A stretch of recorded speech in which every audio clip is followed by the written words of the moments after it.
안녕하세요. 사연에 빠지다의 DJ 민영입니다. 전래동화를 보면 인과응보, 뿌린 대로 거둔다 라는 말을 실감할 수 있는데요. 오늘 사연 역시 그런 경험을 하신 분의 이야기입니다. 끝까지 함께 해주시고요. 그럼 오늘의 사연 시작해 볼게요.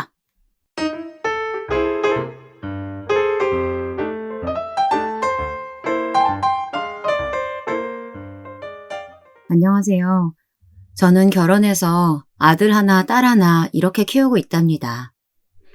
오빠는 부모님께서 권해주신 선자리에 나갔다가 만났어요. 그런데 재미있게도 그 자리에 나온 당사자는 아니었습니다. 나왔던 사람은 완전 마마보이였거든요.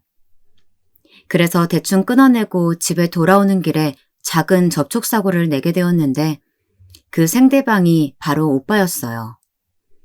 초보였던 제가 신호를 잘못 보고 브레이크를 늦게 밟았거든요.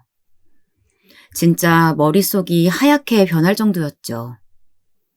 다행히 크게 박은 것은 아니었는데 제가 너무 놀란 상태라서 제정신이 아니었거든요. 그런 제가 불쌍해 보였는지 어떻게 해야 하는지 차분하게 설명해 주면서 전화번호를 교환했습니다.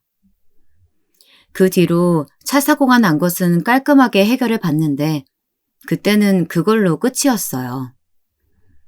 그러다 다시 만난 것이 회사 동료의 결혼식이었습니다. 다시 만났을 때는 반갑기도 하고 기분이 좀 이상하더라고요. 오빠는 그 순간 저를 운명이라고 생각했다고 하더라고요. 그렇게 다시 만난 저희는 얼마간의 썸을 타다가 결국에는 연애에 성공을 했답니다. 연애 기간에도 우리는 재미있게 잘 지냈어요. 싸우기도 많이 싸웠고 중간에 헤어졌다 다시 만난 적도 있었죠.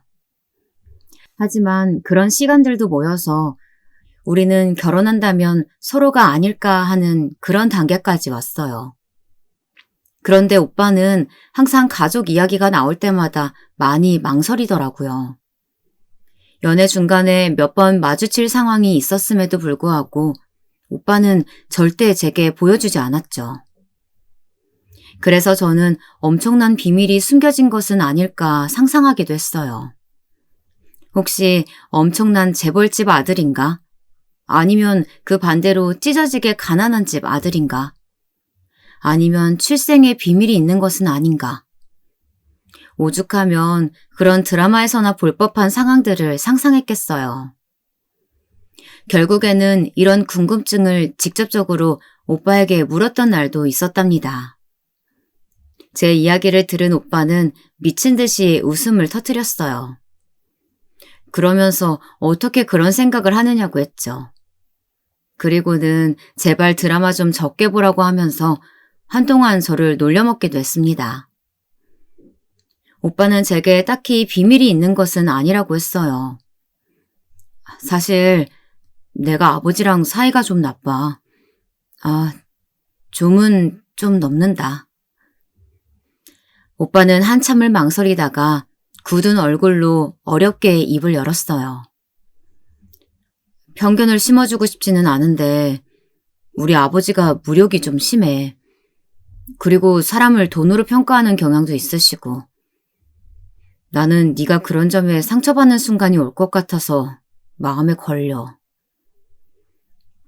저는 오빠의 이야기를 듣고 요즘 무력 없는 사람이 어디 있다고 이렇게까지 말하는 걸까 싶었어요. 돈을 가지고 사람을 평가하는 것도 마찬가지고요. 흔하게 볼 수 있지 않을까 했죠. 하지만 오빠는 내가 무엇을 상상하던 그 이상이 될 것이라고 하더군요. 그래서 오빠는 그런 아버지라서 나랑 결혼 안 할 거야? 그냥 연애만 이렇게 하자고? 아니, 결혼은 하고 싶지. 그런데 나는 걱정이 된다는 거야. 너 힘들까 봐. 결혼한 언니들이 그러는데 시댁에서 내 편이 되어줄 수 있는 사람은 남편뿐인데 그 남편이 남의 편이 아니라 진짜 내 편이면 살만하다고 하던데? 나야 언제나 네 편이지. 그건 진짜 약속할 수 있어. 저는 그럼 괜찮을 것 같다고 말했어요.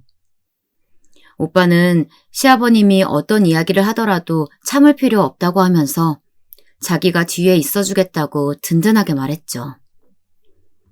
저라고 말도 안 되는 소리에 고분고분할 성격은 아니었으니까 우리 둘이라면 잘 헤쳐나갈 수 있다고 자신했죠. 오빠네 집으로 인사를 드리러 갈 때 저는 어떤 것을 가지고 가야 할까 고민을 많이 했어요. 인터넷에 보니까 꽃다발이 무난하다고 하더라고요. 그래서 저는 꽃다발과 함께 시아버님이 좋아하신다는 와인을 하나 챙겨갔어요. 살짝 이름 있는 것으로 준비했죠. 오빠에게는 남동생과 여동생이 하나씩 있었는데 그날은 남동생만 있더라고요. 저는 초대해 주셔서 감사하다는 인사와 함께 준비해간 선물을 내밀었죠. 시아버님께서는 와인 보는 눈이 있다고 하시면서 만족스러운 웃음을 보이셨어요. 시어머님은 웃으시면서 꽃다발이 예쁘다고 칭찬해 주셨죠. 그리고는 저를 빠르게 훑어보셨어요. 여자라면 공감하시는 분들도 계실 텐데요. 왜 상대방이 어디 옷을 입었고 가방은 어떤 브랜드를 들었는지 엄청 빨리 체크가 가능하잖아요.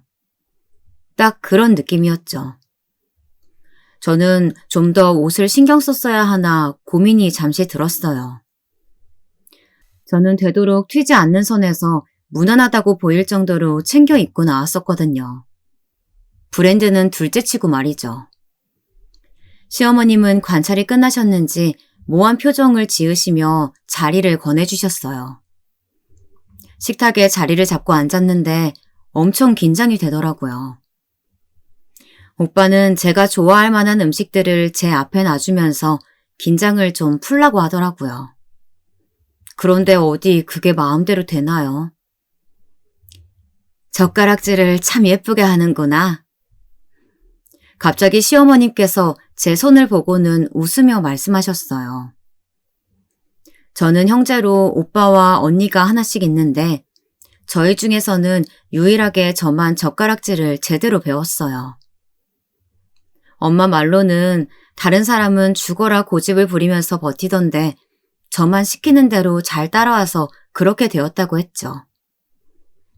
저는 어쩌다 보니 형제들 사이에서 저만 젓가락질을 배웠다고 말씀드렸어요. 시아버님께서는 가족관계에 대해서 물어보셨죠. 그럼 집에서 막내겠구나. 네, 2살 많은 오빠랑 언니가 있어요. 둘은 쌍둥이거든요. 사랑 많이 받고 컸겠네. 언니 오빠는 무슨 일을 하고? 둘 다 연구소에 있어요. 분야는 다르지만. 공부도 잘했나 보네. 시아버님은 고개를 끄덕이시고는 저에 대해서도 여러 가지를 물어보셨어요. 회사를 다니기 시작한 지는 얼마나 되었는지, 대학은 어디 나왔는지 등 어른들이 많이들 물어보시는 것이 대부분이었죠. 그러다 화제는 자연스럽게 결혼으로 넘어갔어요. 오빠는 그동안 저희가 나누었던 이야기를 말씀드렸죠. 저희 결혼은 심플하게 하려고요. 축의금도 받을 생각 없어요. 뭐? 축의금을 안 받는다고? 아니, 내가 뿌려둔 것이 얼만데 그건 안 된다. 시아버님께서는 단호하게 무슨 소리를 하느냐며 절대로 안 된다고 강경하게 말씀하셨어요. 그 축의금 어차피 저희 결혼 축하하기 위해서 오시는 건데 그냥 와서 축하만 해주고 가셨으면 좋겠다 싶어서요. 무슨 소리야? 축의금이 어디 너희 거야? 그거 다 아빠랑 엄마가 뿌려둔 돈이야. 받을 건 받아야지. 그리고 식장도 그래. 그렇게 작은 곳에서 하면 손님을 어떻게 부르니? 사람이 많이 와야 그만큼 모이는 돈이 많아지지. 저는 초면인 저를 앞에 두시고 적나라하게 돈 이야기를 하실 것이라고는 전혀 생각하지 못했던 터라 좀 당황스러웠어요. 하지만 오빠가 이전부터 시아버님에 관해 이야기를 해준 덕분인지 그래도 침착하게 대응할 수 있었죠.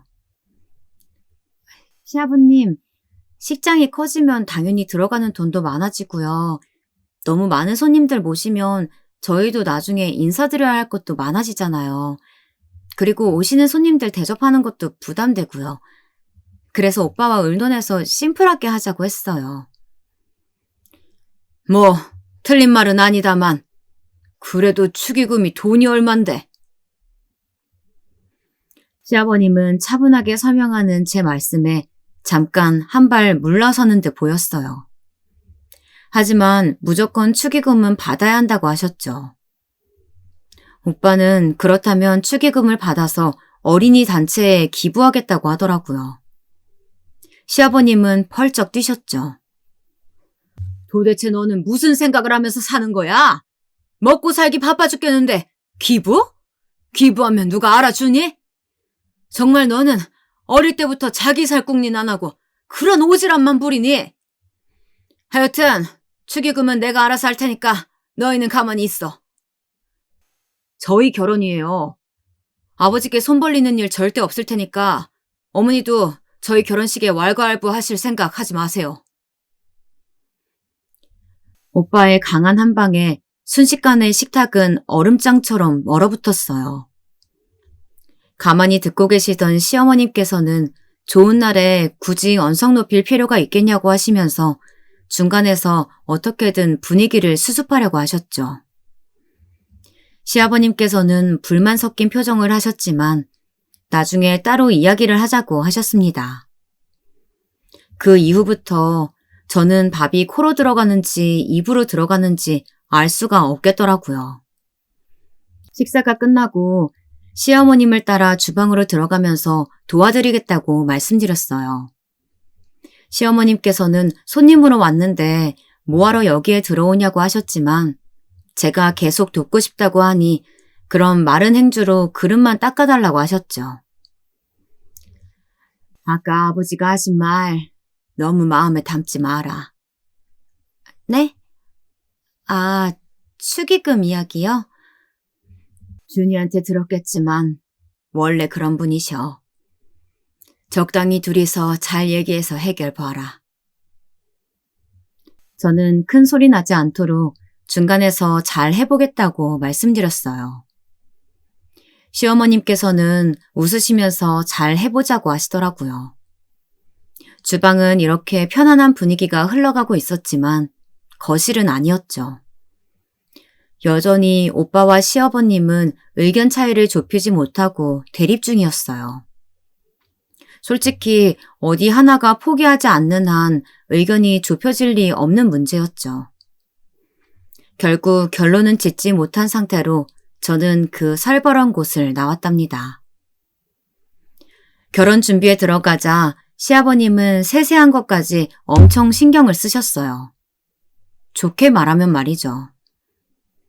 대부분 예물을 할 때에는 부부가 가거나 시어머님들이 많이 간다던데 그 자리에 시아버님도 나오셨더라고요. 시어머님께서는 손가락이 예뻐서 뭐든 잘 어울리겠다고 하면서 들뜬 목소리로 제게 이것저것 권하셨어요. 그러면 시아버님께서 가만히 보고 계시다가 별로라고 하시기도 했고 다른 것이 더 잘 어울린다고도 하셨죠. 이렇게 들어보면 정말 신경을 많이 쓰신다고 생각하실 수도 있는데요. 시아버님이 반대하던 것들은 하나같이 가격대가 높은 것들 뿐이었어요. 결국 시아버님 마음에 제일 든다고 하셨던 것은 보석삭 사장님이 고개를 저을 정도로 촌티 팍팍 나는 제일 저렴한 반지였죠. 뒤늦게 온 오빠는 시아버님이 골라두신 반지를 보고는 인상을 팍 쓰고는 아까 시어머님께서 너무 잘 어울린다고 했던 것을 귀신같이 골라내더라고요. 뭐하러 이런 거에 비싼 돈을 들여? 이게 제일 낫다. 세아가 이걸로 해라. 아버지, 왜 오셨어요? 예물은 저희가 알아서 할 텐데요. 알아서 하기는 무슨. 내가 안 와봤으면 어쩔 뻔했냐. 허영에 들떠서 택도 없는 것들을 했겠지. 저는 시아버님이 말씀하신 택도 없다는 것의 의미를 금방 이해하지 못했어요. 시아버님은 그런 제가 답답하셨는지 목소리를 낮추고는 말씀하셨죠. 예단비 생각해서 정도껏 고르라는 말이다. 괜히 욕심 부리지 말고. 저는 뜬금없는 말에 깜짝 놀라고 말았어요. 그 전에 저희 엄마와 시어머님께서 따로 만나 예단과 예물에 관해 의논하셨단 소리는 들었거든요. 얼마가 오고 갔는지는 말씀 안 하셔서 잘 몰랐는데 시아버님의 태도로 봐서는 성에 차지 않으신 모양이었어요. 오빠는 바로 발끈했죠. 예단비가 무슨 상관이에요. 제가 분명하게 말씀드렸죠. 저희 결혼에 아버지 도움 하나도 받지 않겠다고. 지금까지 키워준 게 있는데 내가 보태든 안 보태든 그게 무슨 상관이냐. 세아가, 너도 정신 차려. 저는 도대체 어른들 사이에 무슨 이야기가 오고 갔는지 전혀 판단이 서지 않아서 대꾸할 수도 없었어요. 그 길로 집에 들어온 저는 엄마에게 물었죠. 예단비로 오간 것이 뭐냐고 말이에요. 너희가 우리 도움 안 받고 너희끼리 모은 돈으로 한다며. 근데 아무리 그래도 그건 아닌 것 같다고 서로 이야기가 되어서 그냥 예물을 주고받는 선에서 끝내자고 했는데 사돈은 너 반지랑 목걸이 해주시고 우리가 반지랑 시계하고. 왜? 저는 시아버님이 말씀하신 말씀을 그대로 이야기했죠. 엄마는 어이없다는 표정을 지으면서 무슨 이런 경우가 다 있느냐고 화를 내셨어요. 당장이라도 안사돈을 만나 이야기하겠다고 말이죠. 저는 제가 무슨 사정인지 알았으니 우리끼리 이야기 끝내겠다고 했어요. 하지만 엄마는 분을 이기지 못하고 계속 화를 내셨죠. 저는 괜히 말씀드렸나 후회가 되었습니다. 그리고 늦은 저녁 오빠가 집으로 찾아왔어요. 오빠는 낮에 있었던 무례에 대해 사과 말씀 드리고 싶다고 하더라고요. 오빠에게는 따로 이야기한 것이 없는데 어떻게 알고 왔는지 깜짝 놀랐어요. 나도 집에 가서 상황 알아봤지. 그 자리에서 네가 아무 말 안 하고 있었던 거 봐서는 너도 상황을 알아봤겠다 싶어서. 그래서 왔어. 우리 집은 내가 해결봤어. 그러니까 신경 안 써도 괜찮아. 괜히 시아버님이랑 싸운 거 아니고? 오빠는 대답을 피하면서 부모님께 심려를 끼쳐드려서 죄송하다고 하고는 예물은 오늘 본 것으로 하자고 하더군요. 저는 알겠다고 하고 그냥 넘어갔어요. 결국 저희는 결혼식 당일 오전까지 축의금을 두고 시아버지와 오빠의 대립을 팽팽하게 이어갔어요. 최종적으로는 오빠의 의견이 반영되었지만 그 때문에 결혼식 내내 시아버님은 인상을 가득 쓰신 상태였죠. 친구들은 제가 집안에서 반대하는 결혼하는 것 아니냐고 걱정할 정도로 말이에요. 나중에 보니 영상에도 사진에도 시아버님의 얼굴은 험상궂음 그 자체더군요. 저는 좋은 날 오게티가 되어버린 시아버님에 대한 감정이 좋게만 쌓이지는 않았어요. 신혼여행에서 돌아오고 우리는 양가 어른들께 인사만 드리고 바로 돌아왔어요.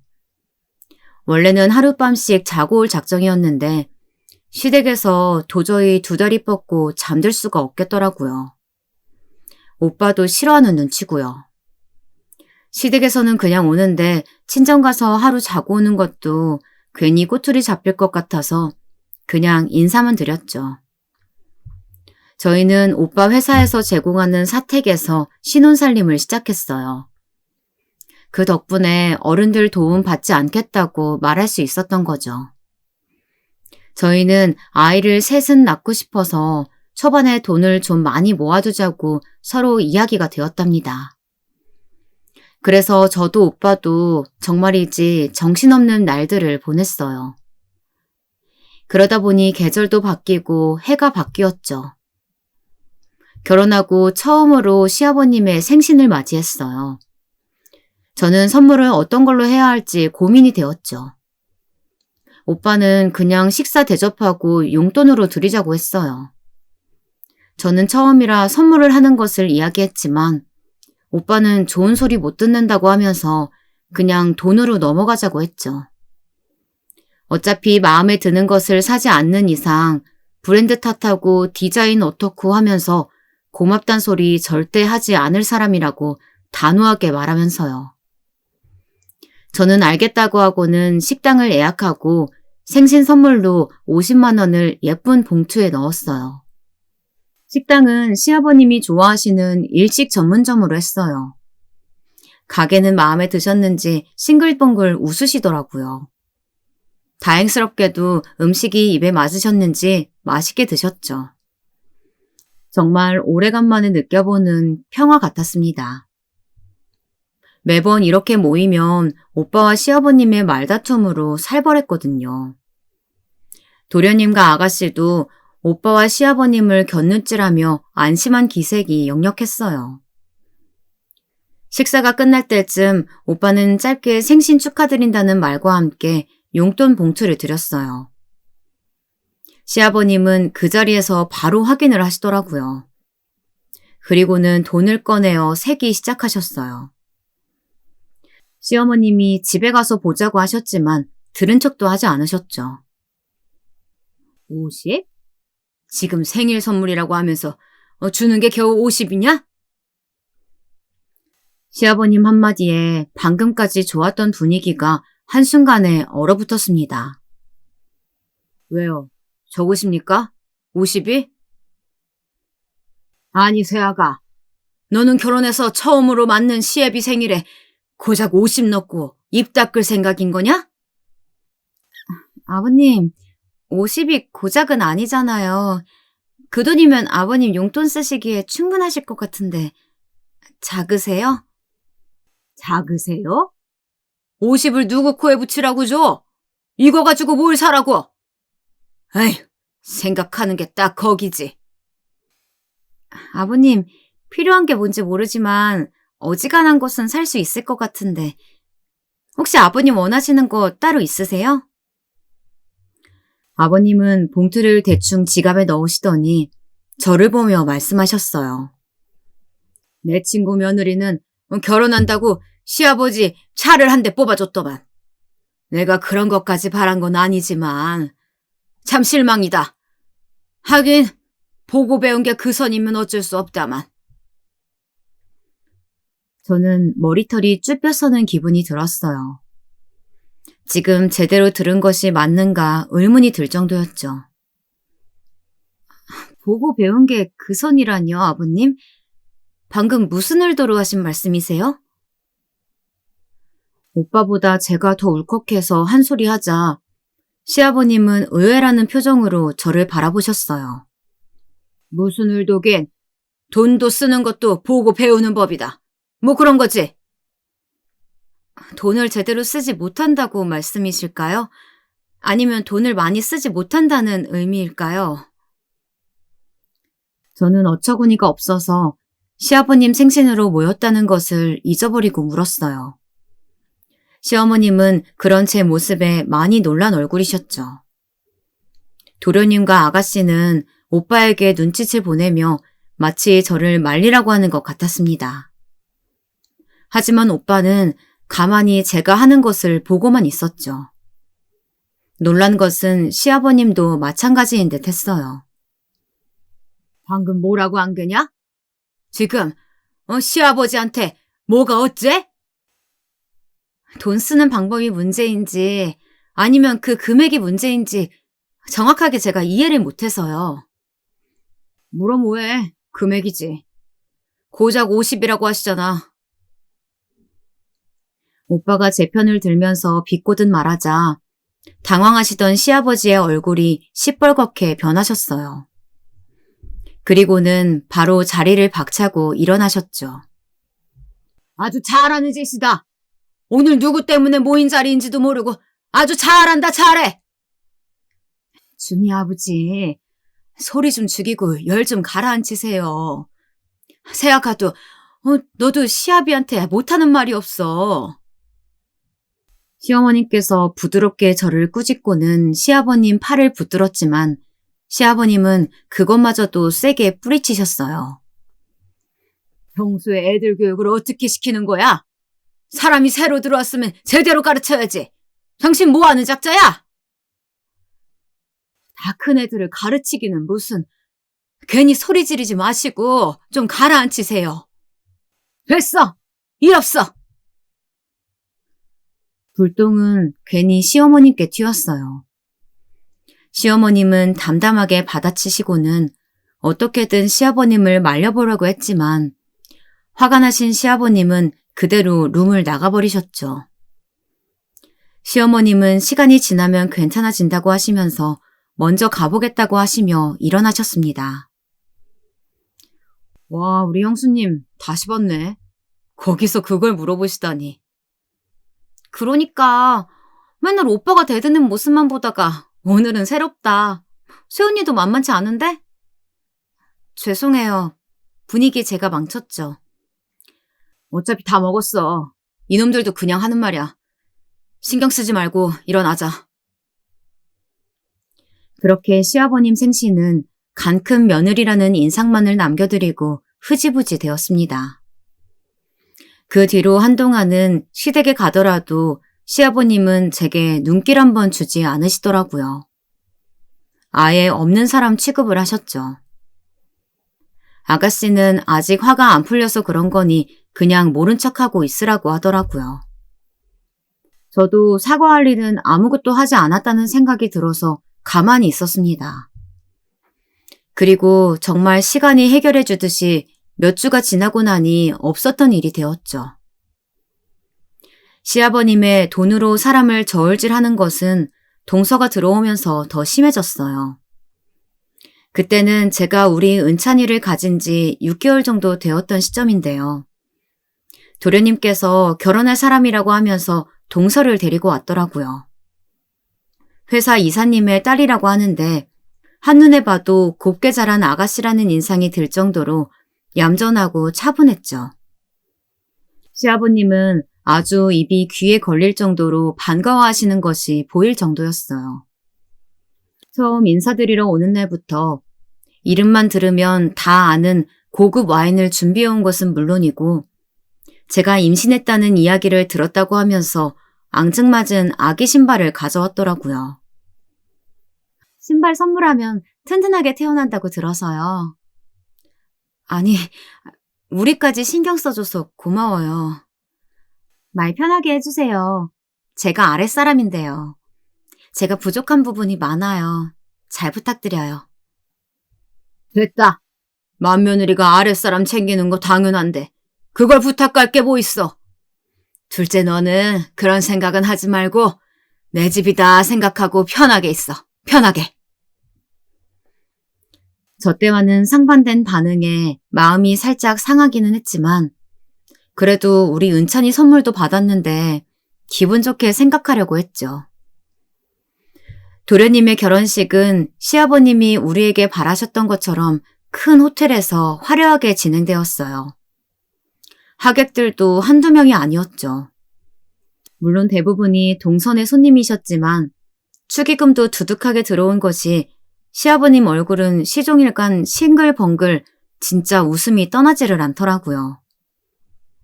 저는 그 자리에 있는 것이 좋지만은 않았어요. 비교하면 안 된다는 생각은 들었지만 저희 결혼식과 너무나도 되지 않은 반응에 속이 상했죠. 저는 만삭을 핑계로 일찍 집으로 들어왔답니다. 동서가 들어온 이후로 시댁의 풍경은 또 새롭게 바뀌었어요. 제사 음식을 차리는 것부터 180도 바뀌었죠. 동서는 정말 요리에는 재능이 없더라고요. 저는요, 형님. 형님처럼 손재주 많은 분들이 너무 부러워요. 어릴 때부터 예체능은 항상 바닥이었거든요. 분명 조리법대로 만들어도 저는 왜 맛이 다를까요? 정량도 지켜가면서 했는데. 다 잘할 필요가 있어. 동서가 잘하는 것은 따로 있겠지. 동서는 설거지는 자신 있다고 하면서 제가 요리를 하면 그 옆에 서서 설거지를 바로바로 해서 정리했어요. 정말 누가 봐도 참 살가운 형님 동서지간이다 할 정도였죠. 그런데 생전 들어오는 일 없으시던 시아버님이 주방에 나타나서는 동서를 부르시더라고요.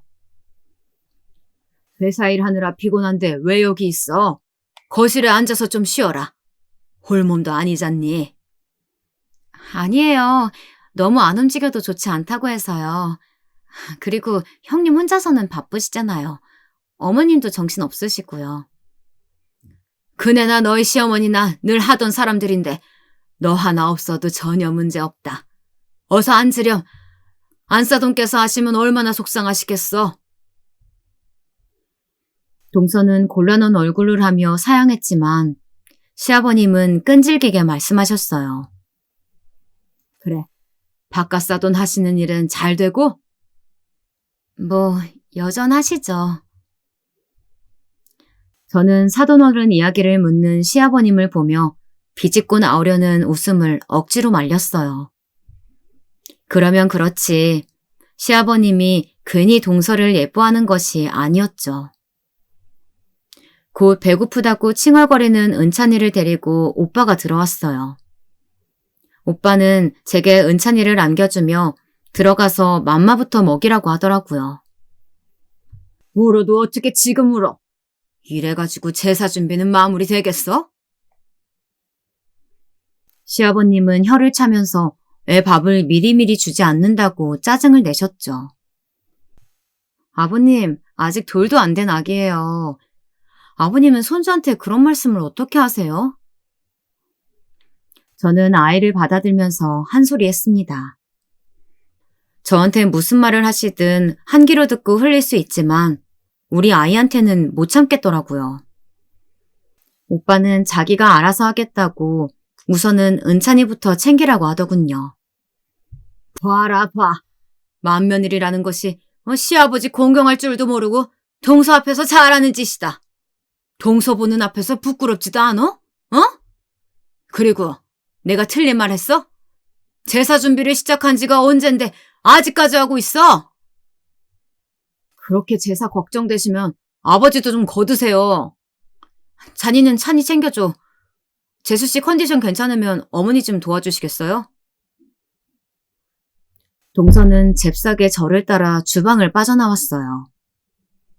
등 뒤로 시아버님과 오빠가 서로에게 화를 내는 소리가 들렸죠. 동서는 원래 아버님이 저런 분이냐고 묻더라고요. 저는 도련님께 듣는 것이 좋을 것 같다고 말을 잘랐죠. 시아버님에 대한 저의 섭섭함은 점점 더 쌓여만 갔습니다. 제가 은찬이를 가졌을 때는 아들을 낳아야 한다고 말씀하신 것 제외하고는 아무런 말씀도 없으셨던 시아버님이 동서가 애를 가졌다고 하니까 반응부터 완전 다르더라고요. 축하한다는 말은 기본에 동서더러 먹고 싶은 것은 따로 없느냐고 물어보실 정도였죠. 임산부한테 좋다고 들었다면서 영양제를 사서 주기도 하더라고요. 은찬이 태어났을 때조차도 여자아이라고 수고했다는 말 한마디 하지 않으셨던 분이 말이죠. 솔직히 저한테 말을 막 하시는 것은 속상은 해도 참을 수 있었는데 우리 은찬이한테 그렇게 하시니까 너무 화가 나더라고요. 그래서 예전에는 시댁에 행사가 있으면 꼭 참석하고 그랬는데 괜히 거리를 두게 되었죠. 오빠도 제 마음을 이해해주며 괜히 가서 우리 은찬이 싫은 소리 듣게 하고 싶지 않다고 해주었어요. 그렇게 저희 집은 시댁과 조금씩 거리를 두게 되었답니다. 시간은 정말이지 바람처럼 흘러가더군요. 그 사이 저희 가족은 둘에서 셋으로, 셋에서 다섯으로 불어났답니다. 처음 우리가 원했던 대로 딸 하나의 아들 쌍둥이와 함께하게 되었죠. 쌍둥이가 태어나면서 저는 다니던 직장도 정리하고 전업주부로 집에서 애들을 키우면서 프리랜서 일을 하고 있었어요. 시간은 그렇게 흘렀는데 변하지 않은 것은 여전히 저를 무시하는 시아버님의 태도뿐이었어요. 동서는 강남 며느리라고 무엇을 하든 손가락을 세우며 최고라고 하셨어요. 심지어는 동선의 아이인 민수도 매번 오냐오냐 하시면서 감싸기 바쁘셨고요. 우리 아이들은 무릎에 한 번 앉혀주신 적도 없었는데 민수는 할아버지 무릎 외에는 다른 곳에 앉아본 적이 없었답니다. 그런 차별들에 섭섭하다고 직접 말씀드린 적도 몇 번 있었어요. 하지만 그래봤자 달라지는 것은 없으니 외면하게 되더라고요. 아이들도 할아버지가 자기들을 싫어한다고 생각하는지 근처에도 가지 않으려 했어요.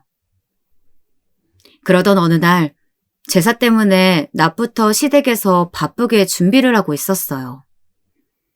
오전에는 은찬이의 입학 통지서가 나와서 괜히 마음이 싱숭생숭했죠. 동서도 마찬가지였어요. 민수 역시 빠른 생일로 함께 입학하게 되었거든요. 동서는 학부모가 된다는 사실이 믿기지가 않는다고 하면서 갑자기 제게 선물을 가져왔다고 하더라고요. 은찬이 입학 선물이라고 하면서 초등학교 1학년용 가방이라고 하며 나중에 은찬이 들어오면 꼭 보여주고 싶다고 말했어요. 민수 가방을 사러 간 김에 생각났다고 말해주더군요. 저는 우리 은찬이까지 챙겨줘서 고맙다고 말하며 민수가 사용할 다른 학용품은 제가 챙겨주겠다고 했어요. 동서는 감사하게 받겠다고 하면서 화기애애하게 대화를 나눴죠. 그런데 갑자기 시아버님이 이야기에 끼어드셨어요. 애들은 다 어디 갔냐? 민수 어디 갔어? 애들 다들 어울려서 밖에서 놀고 있어요. 당장 들어오라고 해라. 내가 줄 거 있으니까. 동서는 아이들을 데리러 나갔어요. 시어머님 역시 시아버님이 무엇을 준비하셨기에 저렇게 어깨에 힘을 주고 있느냐며 도리어 제게 물어보셨죠. 저도 전혀 들은 바가 없다 보니 의문만 남았습니다. 놀이터에서 놀고 있던 아이들을 깨끗하게 씻기고는 시아버님께 말씀드렸어요. 시아버님께서는 무슨 큰 상자 하나와 종이봉투를 들고 나오셨어요. 그리고는 상석에 앉으셔서 아이들을 둘러보셨죠. 우리 찬이와 쌍둥이들은 할아버지에 대한 좋은 기억이 없다 보니 눈도 마주치지 못하고 제 곁에 바싹 붙어 앉아 있었어요.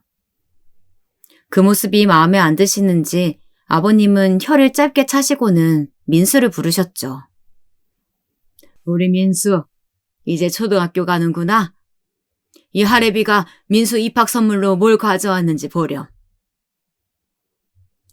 시아버님은 민수에게 큰 상자를 건네주셨어요.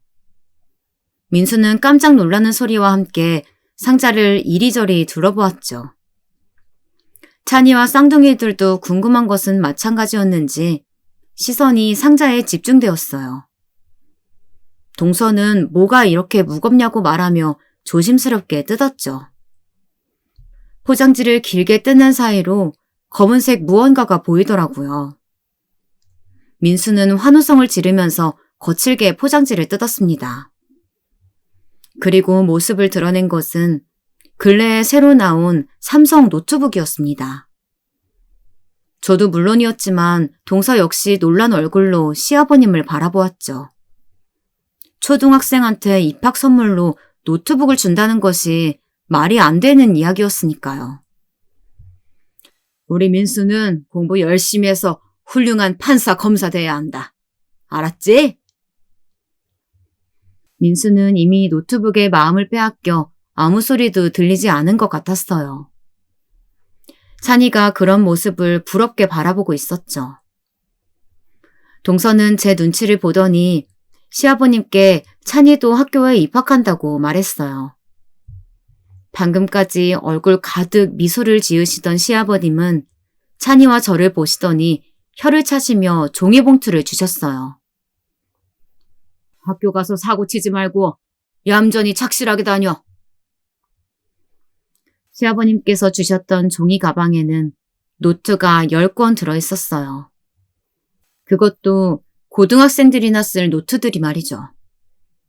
저는 화가 치밀어 올랐습니다. 아버님, 지금 우리 찬이한테 노트를 주신 거예요? 내가 뭐 잘못했냐? 초등학생 된다는데 그럼 노트면 충분하지 뭐가 어때서? 네? 민수한테는 노트북을 사주셨으면서 우리 찬이한테는 왜 그냥 노트를 주세요? 그것도 고등학생들이 쓸만한 노트를? 노트가 다 같은 거지.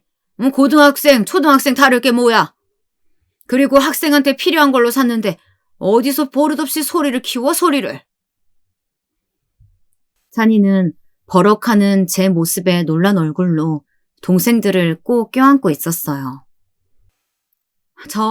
아버님이 매번 우리 찬이한테는 차갑게 대하시고 민수만 예뻐하셔도 그동안은 참았어요.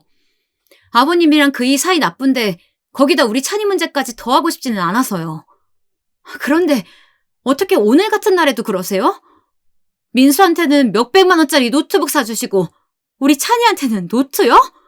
그것도 고등학생을 노트? 민수랑 찬이가 어디 비교가 되는 애들이냐? 뭐라고요? 우리 찬이가 어때서요? 뭐가 달라서요? 다르지. 태생부터가 다르잖아. 민수는 귀한 엄마 밑에서 태어났고 찬이는 너한테서 태어났잖아. 애시당초 기분 유전자가 천지 차인데 그럼 내가 똑같이 대하리? 저는 너무 어이가 없어서 시아버님을 소리 높여 불렀어요. 언성이 높아진 것은 시아버님도 마찬가지였죠. 저한테서 태어난 것이 뭐가 문제인데요? 제가 뭘 얼마나 잘못했다고 매번 이렇게 나오세요? 내가 물어보자. 아니 너는 무슨 배짱으로 둘째랑 네가 같다고 생각하는 거냐? 뭐라고요? 둘째 사돈처럼 돈이 많기를 해? 인맥이 두텁기를 해? 부와 명예 아무것도 없잖아. 그럼 주제를 알아야지. 어디서 감히 같게 굴어? 저는 머리끝까지 화가 치밀어 올랐지만 아이들까지 이 소리를 듣게 하고 싶지는 않았어요. 저는 찬이에게 동생을 챙겨서 제 가방을 들고 차에 가 있으라고 했어요. 동서는 다급하게 민수를 데리고 찬이를 따라 나가더군요. 아이들과 동서가 나가고 나자 저는 본격적으로 아버님께 따져묻기 시작했어요. 아버님, 주제요? 제 주제가 어때서요? 저희 부모님, 동서네처럼 돈 많고 유명하신 분들은 아니지만 그래도 저희들 키우면서 남한테 해코지한 적 없고 다른 사람한테 싫은 소리 하나 듣지 않고 잘 살아오신 분들이에요. 그런 우리 부모님이 왜 아버님께 그런 대접을 받아야 해요? 이 세상에는 급이라는 개념이 있어. 급! 너희 집이랑 둘째 사돈네랑 어디 같은 급이냐? 하늘과 땅 차이지. 그러면 찌그러져서 얌전히 있기나 할 것이지. 뭐가 그리 탐이 난다고. 나한테 찬이가 어떻고 내 참 어이가 없어서. 어이가 없는 것은 저죠. 급이니 주제니. 도대체 아버님은 얼마나 높은 급을 타고나셔서 아이들한테 상처되는 말을 하실 수가 있어요? 아이들 앞에서? 뭐? 감히 네가 시아베를 급으로 나눠? 아버님이 먼저 하셨잖아요. 이게 그래도 소리를 질러? 저는 그간 쌓였던 것들을 하나씩 다 풀어내기 시작했어요.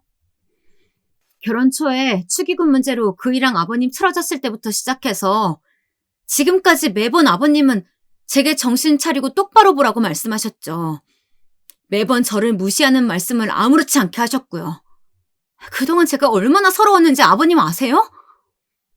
나야말로 아무것도 없는 애 데려와서 대뜸 결혼한다고 할 때 얼마나 자존심 상하는지. 그럼 그 정도도 못해? 네, 하지 마셨어야죠. 적어도 결혼했으면 그런 말씀은 하지 말았어야죠. 그때였어요. 문이 열리고 시장에 다녀오신다고 나가셨던 시어머님께서 오빠와 함께 들어오셨어요. 오빠는 오자마자 밖에 아들이 차에서 엄마 화났다고 울고 있는데 이게 무슨 일이냐고 제게 물었죠. 저는 손에 들고 있던 노트를 오빠 쪽으로 밀면서 말했어요. 오빠, 내가 더 참아야 돼? 민수 입학한다고 최신 노트북을 손에 쥐어주시더니 우리 은찬이한테는 노트 10권 주시더라. 내가 이래도 참아? 뭐? 아버지! 여보, 당신 무슨 짓을! 시어머님과 오빠는 비명을 지르며 이게 무슨 일이냐고 시아버님을 몰아세웠어요. 하지만 시아버님은 꼿꼿한 자세로 자신은 전혀 잘못한 것이 없다고 하셨죠. 화가 나서 날뛰는 오빠를 보고 있자니 눈물이 날 것 같았어요. 어머님, 앞으로는 여기 안 올 생각이에요. 우리 찬이의 쌍둥이들 이제 그런 대접 안 받게 할래요. 큰애야, 그래, 시아버지가 제정신이 아닌가 보다. 화를 좀 가라앉히고. 죄송합니다. 준비는 대부분 다 끝났어요. 이만 가보겠습니다. 저는 시어머님께 꾸벅 인사를 하고 집을 나왔어요. 시아버님께서는 2번 다시 이곳에 발을 들일 생각조차 하지 말라고 하셨죠. 동서는 미안한 얼굴로 제 차에서 내리더군요. 형님. 알아. 동서 잘못 아닌 거. 동서가 무슨 죄야. 오늘 나는 먼저 집에 갈게. 동서가 어머님 좀 도와드려. 미안해, 이런 일 부탁해서. 아니에요. 제가 알아서 할게요. 형님, 괜찮으세요? 운전하실 수 있으시겠어요? 괜찮아. 그이 곧 나올 거야. 제 말이 끝나길 무섭게 오빠가 씩씩거리며 나왔어요. 저는 오빠에게 운전대 잡으려면 진정부터 하라고 했죠. 동서는 눈치를 보며 인사를 꾸벅하고는 안으로 들어갔어요. 오늘부로 당신은 시댁이란 곳 없는 사람이야. 알아들어? 오빠, 애들 들어. 아니, 애들도 들어야지. 앞으로 우리 애들한테 할아버지는 장인어른 단 한 분이야. 이 더러운 집구석 내가 다시 오나 봐라. 오빠는 빨리 가자며 뒷좌석 문을 열어주었어요. 은찬이가 시무룩한 얼굴로 저를 보더니 눈물 범벅이 된 동생들을 꼭 안아주더라고요. 저는 아이들을 꼭 안아주면서 오늘 있었던 일은 아무것도 기억하지 말라고 말했어요. 아무 일도 아니라고 말이죠.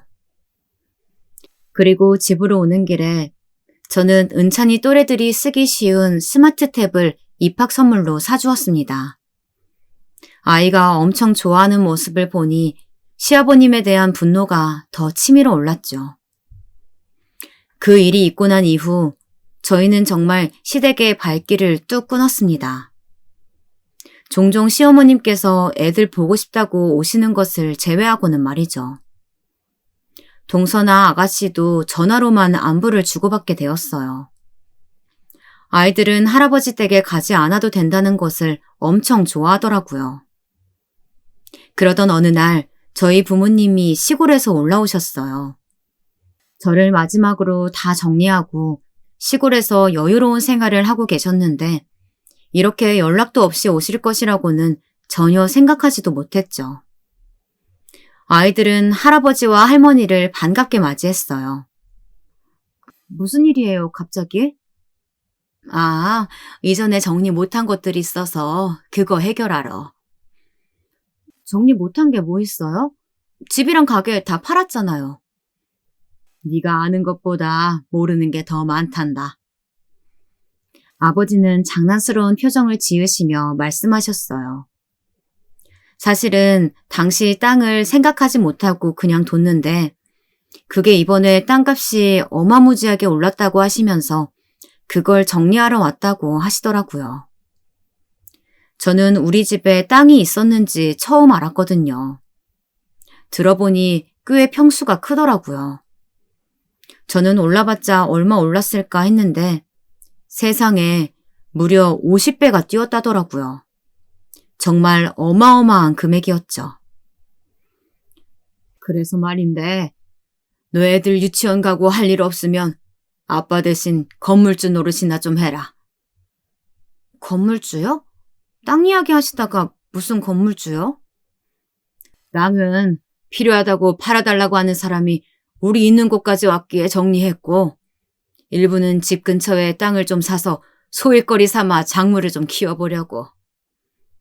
그리고 나머지로는 건물을 좀 샀지. 상가 좀 딸려있는 오피스텔이랑 원룸인데 관리할 사람이 없네. 네가 좀 맡아서 해. 오빠랑 언니는요? 그 애들도 하나씩 줬지 뭐. 재산 상속했다고 생각해. 어차피 우리 죽고 나면 다 받아야 하는데 뭐. 갑자기 그게 무슨 죽는단 말씀을 왜 해요? 말이 그렇단 거지. 그러니까 네가 좀 맡아서 해라. 노니까 애 본다는 마음으로. 제가 그걸로 뭘 할 줄 아시고요. 뭐라든 그건 내 알 바 아니고. 부모님은 간단하다 못해 쿨하게 툭하니 건물대장을 제게 주시면서 계약 마무리를 하러 가신다고 하시더라고요. 언니랑 오빠는 어제 했다고 하시면서요. 저는 얼떨결에 건물주가 되었답니다. 오빠는 한참을 웃더니 이제는 저를 건물주라고 부르겠다고 놀리기까지 했죠. 어차피 오빠의 월급과 제가 버는 돈으로 살림을 사는 데는 전혀 지장이 없었기 때문에 건물에서 생기는 수익은 그대로 통장에 저금하기만 했어요. 생각보다 돈이 빨리 불었죠. 그렇게 1년 정도 시간이 흘렀을까. 갑자기 시어머님께 전화가 왔어요. 큰애야, 큰일 났어. 지금 집에 좀 올 수 있겠니? 갑작스러운 호출에 저도 오빠도 당황했어요. 저희가 아무런 말이 없자 마음이 다급해지신 시어머님은 제발 꼭 와달라고 애원조로 말씀하셨어요. 이런 일이 없었기에 저는 알겠다고 말하고는 전화를 끊었어요. 통화가 끊어지기 무섭게 동서에게 전화가 왔어요. 동서, 갑자기 무슨 일이야? 어머님이 큰일 났다고 하시는데. 아휴, 어머님이 전화하셨어요? 큰일이라면 큰일이죠, 형님. 뭐야? 무슨 일이야? 아버님이요. 저는 시아버님 이야기에 잠시 움찔거렸어요. 오빠는 준비됐으면 빨리 가자고 저를 재촉했죠. 오빠는 평소 아이들을 봐주시는 아주머님까지 불렀다더라고요. 오빠를 따라 주차장으로 가는데 동서가 한숨을 쉬며 말했어요. 아버님이 사고를 좀 치셨는데 이게 감당이 안 될 규모예요. 사고?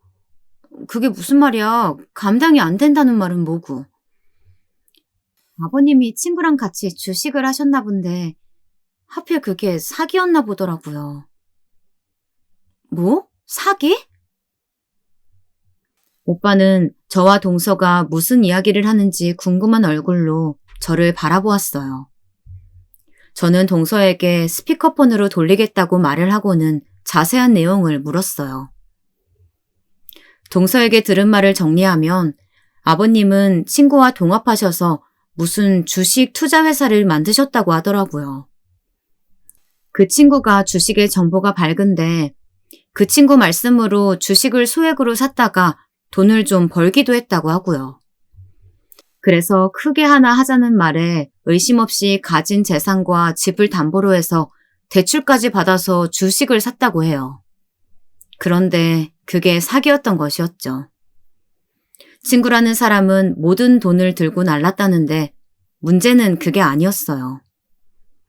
친구가 여기저기 사람들을 모아서 한탕 크게 한 모양인데 그걸 한 사람이 서류상으로는 아버님으로 되어 있었다고 해요. 그래서 피해를 본 사람들이 아버님을 고소한 모양이더라고요. 합의금을 급하게 마련해야 한다는데 집도 담보가 되어 있으니 돈을 구할 곳이 없었던 것이었죠. 사실 아버님께서 저더러 좀 해달라고 하셨는데 저도 요즘은 힘들어서요.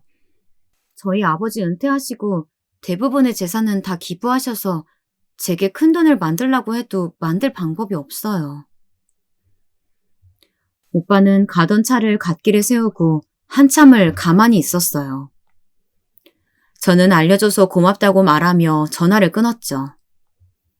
차 안은 정적만 흘렀습니다. 얼마 지나지 않아 시어머님께 전화가 왔어요. 오빠는 자기가 받겠다고 했지만 저는 스피커폰으로 전화를 받았어요. 오고 있어? 아버지 돈으로 사고 치셨어요? 어머님께서는 말을 더듬으시며 대답하지 못하셨어요. 합의금이 얼만데요? 5억이래. 너무나도 큰 금액에 저는 숨이 턱 하고 막혔어요. 합의 안 하면 구속이라는데 어쩌면 좋으니. 아버지는요? 지금 이 상황에서 아버지는 뭐 하시는데요? 충격받으셔서 제정신이 아니신가 봐. 병원에도 다녀왔는데 하루 종일 멍하게 앉아만 계신다. 저희가 그런 돈이 어디 있어서 저희를 부르세요, 어머니? 알어. 알지만 어떻게든 해결할 방법을 좀 찾아보고 싶어서. 둘째도 막내도 도와줄 수 없다고만 하고 내가 어떻게 할지 몰라서. 울먹거리는 어머님의 목소리에 마음이 아파왔죠. 어머님은 괜찮으세요? 어떻게 해야 할지 모르겠어.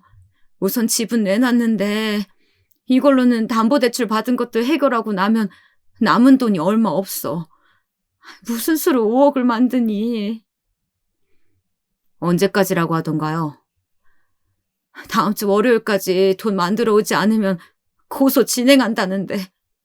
아휴. 실질적으로 남은 시간은 고작 이틀 정도밖에 되지 않았어요. 어머님은 이렇게 된 것을 누구에게 말도 못하고 결국에는 저희 집에까지 전화를 하셨던 거예요. 오빠는 우선 가고 있다고 말하고는 전화를 끊었습니다.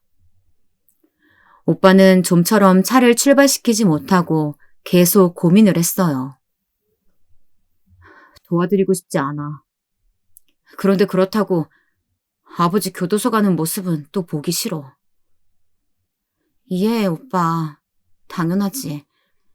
아무리 잘나는 인연이라고 해도 부모님이야. 당연하지.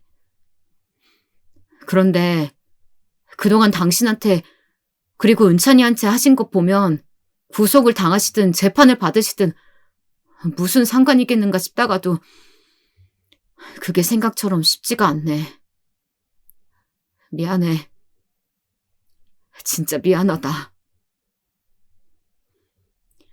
오빠가 미안하다고 말하며 핸들에 고개를 묻는데 그 마음이 고스란히 느껴지더라고요.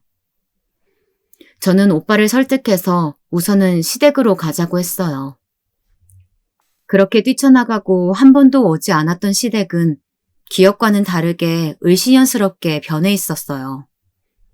집안 곳곳에는 빨간 압류 딱지가 붙어 있었죠. 지난달 만났을 때에 비하면 10년은 더 늙은 것 같은 어머님께서는 저희를 보자마자 눈물을 터뜨리셨어요. 저는 조용히 어머님을 안아드렸죠. 안방에서는 아버님이 창밖만 보고 계셨어요. 오빠가 저희 왔다고 인사를 드렸지만 미동이 없으셨죠.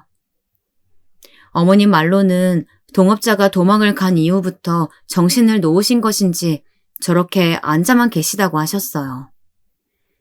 다시 만난 아버님은 껍데기만 남은 상태 같았죠. 아무리 곁에서 불러도 눈에 초점이 돌아오지 않으셨습니다. 씁쓸한 기분이 들었어요.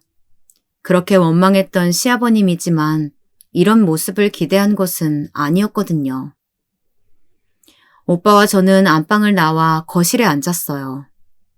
오빠는 붉은 딱지를 가만히 만져보더군요. 어머님께서는 왜 이렇게 된 것인지 모르겠다고 한숨을 쉬셨어요. 다 벌 받는 거지. 그렇게 모질게 사람을 대했으니 결국에 다 벌 받는 거야. 우리 셋은 아무런 말도 할 수가 없었습니다. 저는 한참을 망설였어요. 5억이라는 돈, 지금 당장 준비하라면 충분히 가능한 돈이었거든요. 오빠도 그런 점을 너무 잘 알고 있었고요. 저에게 미안하다고 했던 것도 이런 상황에서 제 앞에 있는 선택지 때문이 아니었을까 싶었어요. 저는 그때부터 갈등이 시작되었습니다. 시댁에 도착하기 전까지만 하더라도 저는 마음 약해지지 않겠다고 다짐 또 다짐했거든요.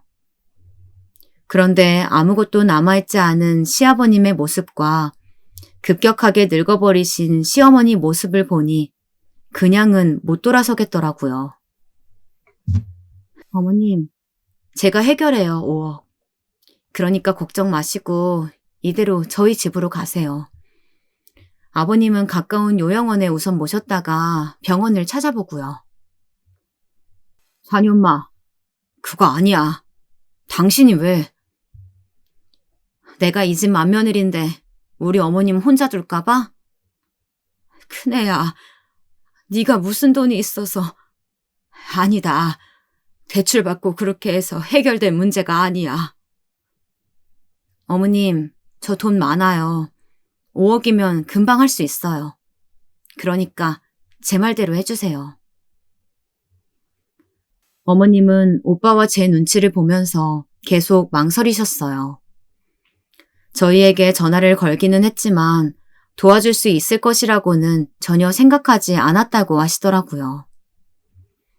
곧 요양병원 차량이 들어오고 오빠는 아버님을 모시고 요양원으로 가기로 했어요.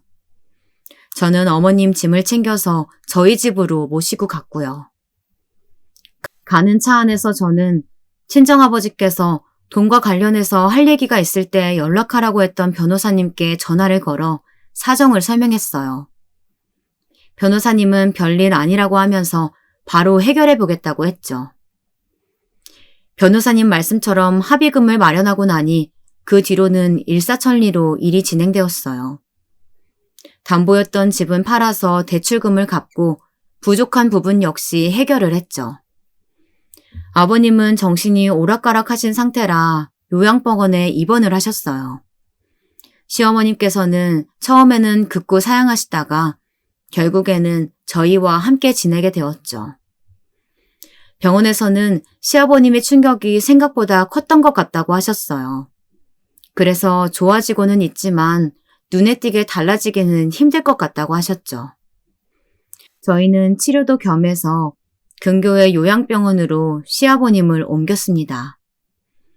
어른을 두고 할 말은 아니지만 뿌린 대로 거둔다는 말이 왜 있는지 너무 잘 알겠더라고요. 앞으로도 시아버님은 계속 병원에 계실 테죠. 저는 남은 시간이라도 고운 마음으로 평안하게 지내셨으면 좋겠다는 생각이 들었습니다.